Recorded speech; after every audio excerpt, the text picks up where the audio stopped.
Welcome, friends. Now we'll discuss the another application of Maxwell's thermodynamic relation. It is Clausius-Clapeyron equation. In previous lecture, we have discussed Joule-Thomson effect. That is also application of Maxwell's thermodynamic relation and second law of thermodynamics.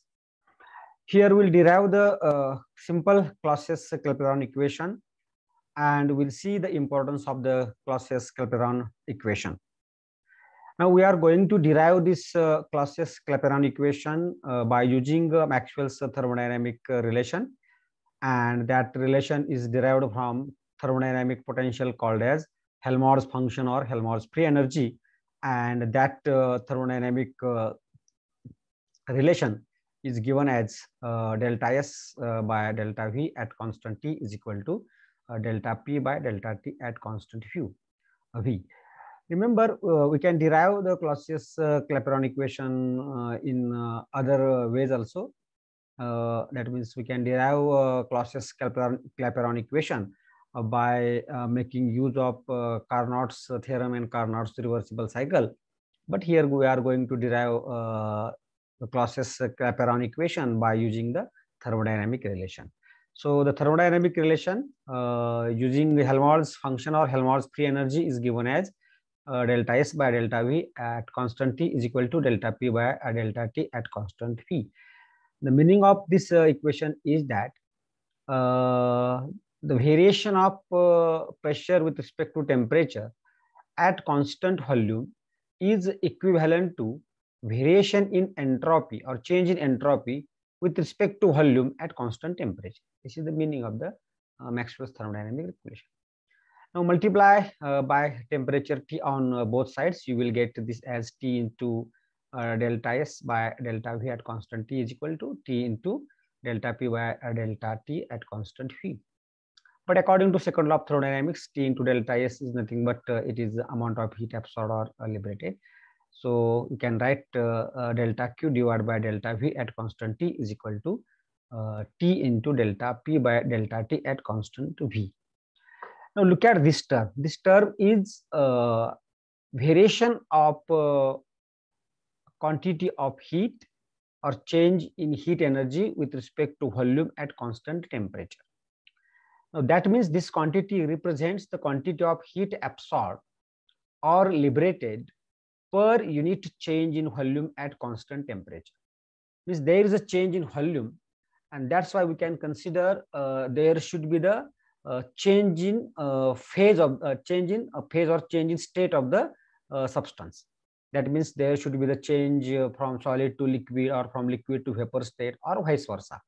So whenever that type of change in state occurs, we can use that equation, and this amount of heat required to our amount of heat absorbed or liberated at constant temperature for change in state of the substance, it is called as the latent heat of that substance.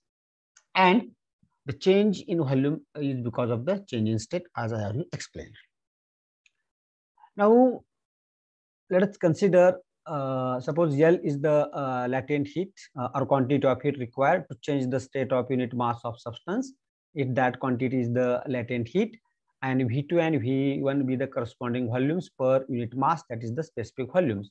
That means we can consider, suppose this is the substance, suppose this substance, suppose it is a solid, and suppose you have given heat to the solid, and suppose it is converted into liquid so that its volume is increased. Suppose final volume is V2, initial volume is V1. There is a change in state that is occurring at particular temperature, and suppose that temperature is T. So here amount of heat absorbed or amount of heat liberated, it will depend upon whether the volume is increasing or volume is decreasing. So that we will going to see the importance of Clausius-Clapeyron equation at the end of lecture. So here the phase change occurs, and because of which the volume increases, and suppose the dq amount of heat is absorbed or liberated, that amount of heat is called as the latent heat, and that latent heat will represent as by delta Q. and the change in volume is nothing but final volume final volume minus initial volume. So it will be V2 minus V1. You can take another example also. You can take the water, and suppose initial volume of the water is V1, and if you heat it will be transferred into the vapor state at a particular temperature. So there is again a change of state from a liquid state to the gaseous state, so that there will be the change in volume. So that is the latent heat, amount of heat required to change the state of unit mass of the substance. It is called as the latent heat. So we can write L is equal to delta Q by delta V from this equation as delta Q by delta V at constant T is equal to, it is nothing but L divided by V2 minus V1. And this is nothing but T into delta P by delta T at constant V. So that you can write this equation as dP by dt is equal to, rearranging the terms, you can write this equation as dP by dt is equal to L divided by T into V2 minus V1. This T is the temperature at which the phase change occurs. So this is simple equation. It is called as the Clausius-Clapeyron equation, but it is very important equation in the thermodynamics, because this equation clearly indicates that if you increase the pressure or vapor pressure of the substance, you will observe that there will be the change in its melting point or boiling point, depending upon from which state to which state the substance is changing its state or changing its phase. So this dt is nothing but a changing melting point or boiling point due to the change in pressure. This equation is called as the Clausius-Clapeyron equation.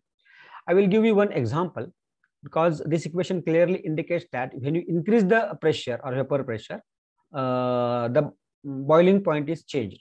For example, if you take water and the boiling point of water at 1 atmospheric pressure or 1 bar pressure, you can call it as, it is 100 degrees centigrade. But if you double that vapor pressure, if you make that vapor pressure equal to 2 atmosphere or 2 bar, then you will observe that melting point of water, boiling point of water is increased up to 120 degrees centigrade. So that is how we can see the importance of this equation. Because of the increase in pressure, there will be the increase in boiling point or melting point, depending upon what kind of phase changes are taking place. So that is the importance of this Clausius-Clapeyron equation. Now let us consider the importance of this equation. First of all, see effect of pressure on boiling point. So in equation, if this V2 minus V1 is greater than 0 or V2 is greater than V1, that means there is an increase in volume when the liquid changes into the gaseous state. Because we are considering the boiling point, there will be a transformation from liquid state into the gaseous or vapor state. And in this case, the change in volume is always positive. V2 is greater than V1. Final volume is always greater than initial volume. Hence, it is positive. And therefore, if you look at the Clausius-Clapeyron equation, you will observe that this dP by dt is positive. This clearly indicates that in case of boiling point, since the final volume is larger than the initial volume, the boiling point of liquid will be increased with increasing pressure. Just I have given you the example of water.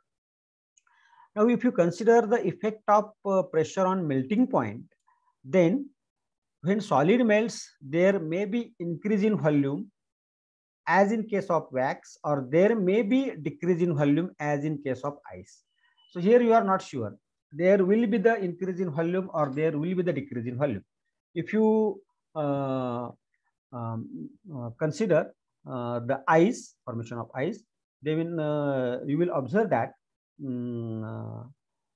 there is a decrease in volume of the ice when it gets transferred from the liquid state into the ice state. Or if you consider the wax, then you will observe that there will be the increase in volume when wax melts. Then its volume is increased when it's melted. So Here you will observe that in case of melting of wax, the change in volume is positive. That means the melting point is increased with respect to increase in pressure. If you look at the Clausius-Clapeyron equation, and in case of melting ice, if you melt the ice, you will observe that the final volume minus initial volume is negative. Hence, melting point will be lowered with increase in pressure. Here you will observe that if you increase the pressure, the melting point will be decreased. So that is how one can understood the importance of the Clausius-Clapeyron equation, and one can understood when the melting point will increase with respect to increase in vapor pressure, or when it will decrease with increase in vapor pressure. And in case of liquid, when there is a transformation from liquid state to gaseous state, the final volume is always greater than initial volume. Hence, there is always increase in boiling point with respect to increase in pressure. So in general, we can say that the melting point of those substances which expand on melting is increased or raised by increase of pressure and vice versa. So that is how one can understood the importance of Clausius-Clapeyron equation. Thank you for watching this lecture.